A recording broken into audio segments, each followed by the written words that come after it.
بسم اللہ الرحمن الرحیم. میں نوید احمد اور آپ دیکھ رہے ہیں پروگرام حقائق کیا ہے. سینئر صحافی اور معروف تجزیہ کار ایاز امیر پر 6 نامعلوم افراد نے گزشتہ شب لاہور میں حملہ کر دیا. لاہور کے ایبٹ روڈ پر ان کی گاڑی کو روک کر انہیں اور ان کے ڈرائیور کو تشدد کا نشانہ بنایا گیا. موبائل اور پرس چھین لیا گیا اور ڈرائیور کو بھی مارا پیٹا گیا. ایاز امیر گزشتہ شب دنیا نیوز کے پروگرام کی ریکارڈنگ سے فارغ ہو کر اپنی رہائش گاہ کی طرف جا رہے تھے.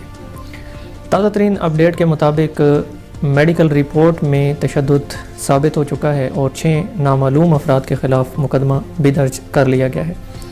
اور اگر سابقہ تاریخ کو سامنے رکھا جائے تو ان نامعلوم افراد کا معلوم کے زمرے میں آنا ممکن نظر نہیں آتا.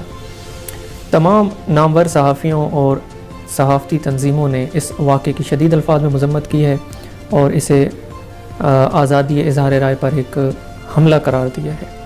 اس واقعہ سے ایک روز قبل ایاز امیر نے ایک تقریب میں چند مقتدر حلقوں پر تنقید کی اور اس کے اگلے ہی روز ان پر ہونے والے تشدد سے بہت سے سوالات نے جنم لیا ہے.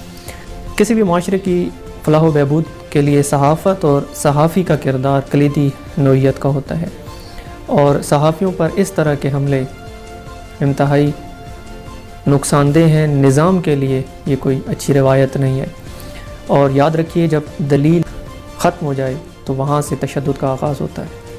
تو تشدد کرنے والے لوگ مضبوط نہیں ہوتے، در حقیقت وہ کمزور ہوتے ہیں.